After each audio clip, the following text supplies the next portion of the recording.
Hello my friends, Paul here in the RoJoBe Music Workshop, and welcome to the Sanshin headstock revisited. Okay, so I had an ongoing project of rebuilding the headstock on my Japanese Sanshin, handmade Japanese Sanshin. Backstory, I was making a video on my banjolales and ukuleles, and I had the Sanshin on a stand right next to me, and I managed to knock it over, and subsequently the headstock exploded. So the backstory of that is that when I first built the Sanshin and the shamisen, I just put temporarily viola tuning pegs in them until I got some of these proper tuning pegs. Then when I got these, I had to ream the holes out bigger for these to fit in, because these are considerably bigger than the viola tuning pegs. And when doing that, the bit of wood between each of the holes where the tuning pegs went in, it all broke away. So I decided to do a repair on it, and basically what I did was I cut one side out of the headstock and put a new piece in, and then did the same to the other side, and then re-drilled all the holes. And it went all right, you know, it was fine until I knocked the thing over, and then, you know, the weakness of the repair became apparent. So that meant that I had to redo the repair again, which I did, but this time I made the sides slightly wider so that they overlapped top and bottom. And yeah, it was stronger, but it still failed.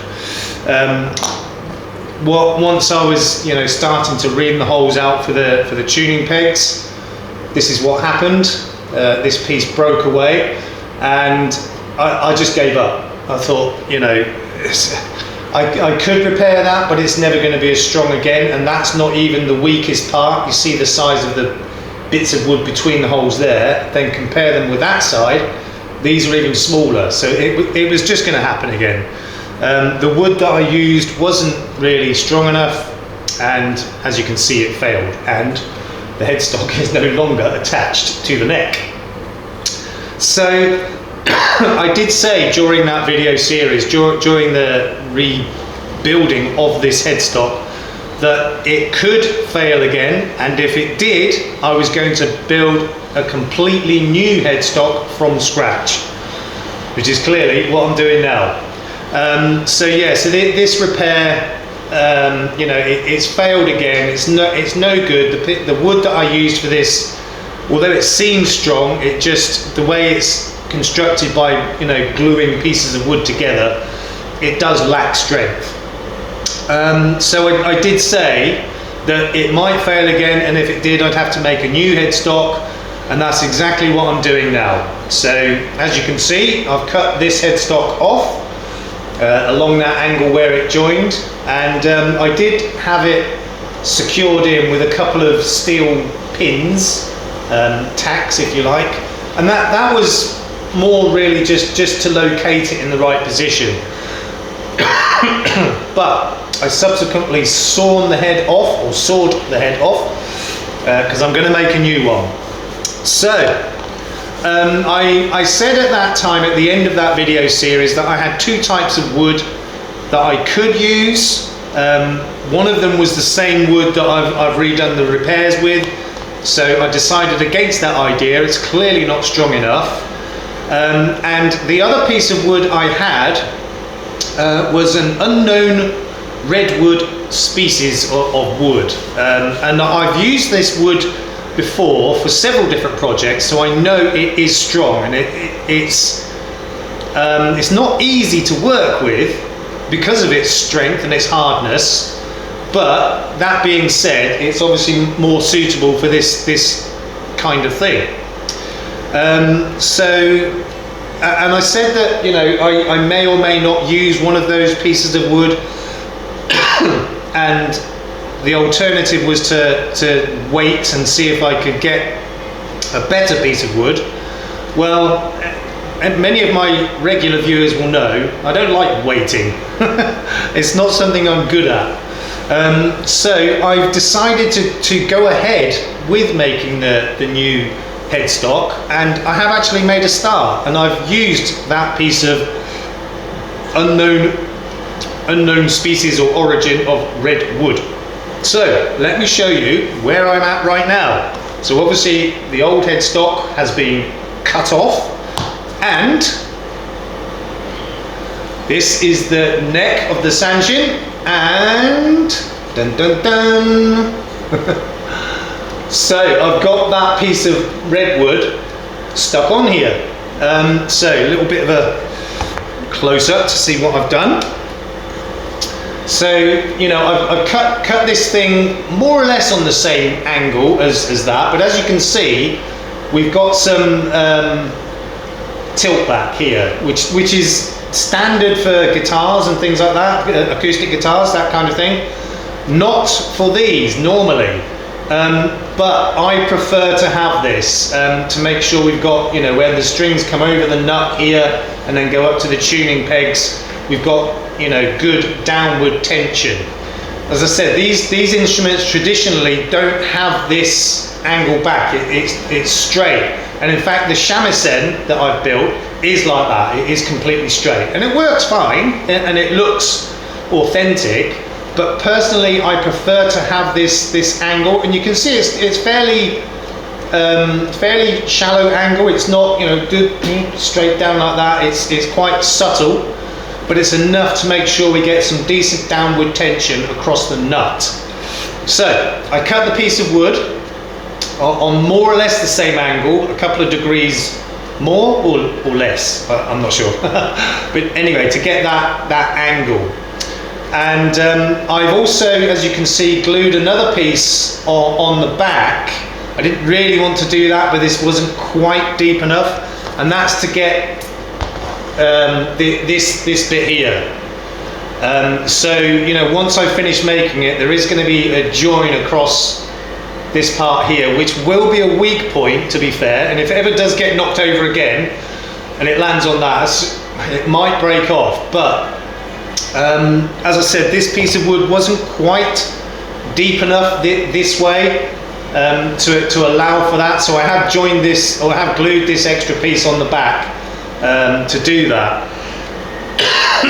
And incidentally, as I said, the original way I attached these headstocks was with a couple of steel pins for location purposes, but didn't really add any strength at all. So what I've done with this one, done it slightly different. Before I glued it together, I drilled a hole down through the neck and up through the headstock, a 10mm hole. I mean, I went up in increments of like half a millimeter at a time, starting from about 3 or 4 mil and going up in ½ mil increments to get to a 10mm wide hole going into the neck and also into the headstock. And then in that hole, I put one of these little wooden dowels. So that, you know, goes into the neck there halfway, and then the other half of it goes into the block of wood that's going to be the head. So that obviously did two things for me. It helped me to line it up, and also it's added some strength. Because if you just glue these two surfaces together, it's just not strong enough, you know. So by having this dowel inside, so you've got all of that gluing area inside the hole, both sides, the neck and the head. So you've got all of that area there inside the hole as a gluing surface, plus the two surfaces meeting here. So it's a much stronger joint that way. And it has gone together well. It seems to be a good joint. It might look like there's some gaps there, but and there may well be tiny gaps that side anyway. You can see it's sort of dark area, but it's not, you know, it's not sort of sitting away from it. It's just where the surfaces weren't exactly parallel with each other. There's one or two little gaps which I filled, not for any strength, but for, you know, aesthetics. But I'm pretty sure that joint is going to be strong enough. So that's what I've got right now, basically a blank. And I have started to, I don't know how well you're going to see that, but I've started to draw the outline on the back of the headstock, what I'm going to cut out for basically the shape of this. So we've got kind of a circle here and a smaller one that end, and then the straight edge here and here. It looks kind of erratic at the moment. It's a little bit rough, but that's going to be, you know, what I'll use as the template for cutting out as the, you know, the beginning shape. It won't be anywhere near its finished shape because I'm going to cut this out on the bandsaw. And you might be thinking, why did I not do this on the front? Because that's where, you know, it's more important. Well, the reason is I'm not going to be able to get that through the bandsaw like that, because it's going to, you know, it's uneven. I should have put this on after really, but you know, I'm not going to be able to run it through the bandsaw like that. Whereas that way I can, because it's going to be going on a flat surface, and then I can cut this shape out roughly on the bandsaw. And when I put this on, I don't know if you can see, but it is kind of, it's not exactly perfectly straight. I've got it as straight as I could. I don't know how well you can see that, but it sort of kicks down that way slightly, and I've drawn some lines on the front there to try and, you know, see where this sort of lines up all the way along there. And I did this, oh excuse me, I did the same on the back, and you can see that this edge is closer to the edge there than it is that side, to allow for, you know, it's slightly kicked off, and that should be right. So when I cut this out on the bandsaw, and as I said, I'm going to have to do it this way, so this top part will be, you know, almost twice as thick and a bit harder, but the idea is to, you know, not cut right up to these lines, but, you know, leave a couple of millimeters all the way around to get the general shape, and, you know, then as and when sort of start to tidy it up on the oscillating spindle sander. But like I said, I'm just going to cut it out roughly on the bandsaw, sort of a couple of millimeters all the way around outside the lines. Then once I've done that, I'll be able to check more easily, you know, whether or not it's straight in comparison to the neck. So the whole thing needs to be in a perfectly straight line all the way along there. And it's kind of difficult to tell that with this, you know, it's big block version. So once I've cut that roughly to shape and size, and I'm going to try and keep the distance of the cut away from the line, try and keep it consistent all the way around. So, you know, around about 2 millimeters, but try and keep it consistent all the way around, so that I can then check, you know, whether or not it's straight, and if it's not, then I can, because I've got this couple of extra millimeters all the way around, I can shave one side more than the other when I come to doing the actual shaping, and that will allow me to, you know, to compensate for any slight misalignment. So this is the first stage of this Sanshin's new headstock, to actually attach, you know, a big block of wood onto the neck, and it is secure. It's a nice joint, it's not going to go anywhere. And as I said, the next stage is to cut out the general shape on the bandsaw, and then check for, you know, for straightness all the way up, and adjust as necessary.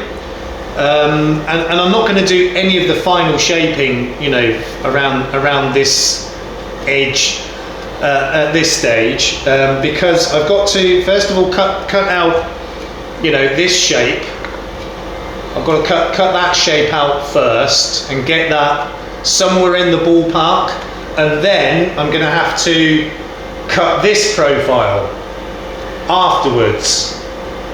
Okay, and again, get it in the ballpark, but not, you know, final shape and everything. And obviously at that stage, all of these, you know, edges will still be sharp corners. So I've got to, you know, when it comes to it, get all the final shaping of the curves. You see how it curves here, and even along this profile, you know, we've got a curve and curves here, and so that's going to be at a much later stage. Well, not much later, but once I'm happy with, you know, the cutout around here and around there, once I'm happy with that, and then I can start to, you know, to really finally shape it around close up to these lines on the spindle sander. And then once I've done all of that, I will then make sure it's all straight and in alignment. Then I'll have to cut out the slot in the middle, and that again will have to be really, really accurate. So it's a little bit of a process. As I said before, it's not really difficult as such. It's just quite a long process, and making sure you know, do things gradually, not too quickly, because once you mess up, you know, what are you going to do? Yeah, so this is the first stages of making a completely new headstock for this instrument. And you know, with hindsight, this is what I should have done right from the first time that the sides started to split away. And I did consider it. I was thinking, should I make a new headstock, or should I just repair it? I thought, if I repair it, it should be fine, but it wasn't. Twice. So I'm now doing what I should have done right the way back in the first place, when, you know, that first headstock split at the sides. So that's where I'm at now. Now I'm not going to film cutting this out on the bandsaw. It's not very exciting, and you know, with my new expensive camera, I don't want all the dust and everything getting into it. So I'm going to do that off camera and get it to a shape I'm happy with, and then, as I said, it will be, so that the first cut will be this profile, the second cut will be this profile, and the third cut will be this in the middle. But you know, I will record in between that to show, you know, where I'm up to and what I'm doing next and how. And you know, really the more interesting part of this video series will be the actual final shaping, you know, getting all the curves and the contours, and as I said, the center slot. And then, oh, I should mention, really, the whole thing is going to be a fair bit longer than the original. So I'm doing it longer than original, so that I can then make this part, this slot, longer, and subsequently the distance here longer, so that I get more wood in between the holes. So the whole thing is going to be longer. This will be longer, and this will be all, you know, kind of spread out both sides. So I'm going to make it longer, wider, and deeper, so that, you know, we'll get some more strength. So it is going to be, you know, in all dimensions, length, width, and depth, it is going to be bigger than the original. And that's going to make my life easier. So, just to recap, first cut is this profile, second cut is this profile, third cut will be the slot in the middle, and then the next one will be tuning peg holes. So 4 stages to that, really. But I need to get more or less the final shape and dimensions before I do this and then these, because I have to make sure that this is perfectly in the center. So I've got to make sure all of the shape and everything is, you know, finalized before I go on to that stage. So Really, the first stage is this, then this, final shaping and contouring, and then this and this. Let's hope it goes well this time. Okay, so what I should mention as well is that from now on, all of these, I'm going to change my video uploading format slightly. So all project videos, like this one, this kind of thing, all the project videos will be uploaded once a week on a Saturday. And any other miscellaneous videos will be uploaded midweek on a Wednesday. So all of my project videos from now on will be on a Saturday. Anything else will be midweek. It does mean that the project will be stretched out twice as long as before. But I've found that I'm getting less viewers midweek. And it seems a bit odd that people will watch the first video, the third video, the fifth video, you know, but not in between. It's a bit strange. So I'm going to be doing it that way from now on. Yeah, it does initially mean that I'll be uploading less videos throughout, you know, the weeks and months at first. But, you know, once I get into more of the other miscellaneous videos, then, you know, it'll be twice a week again. But project videos on a Saturday, miscellaneous on a Wednesday.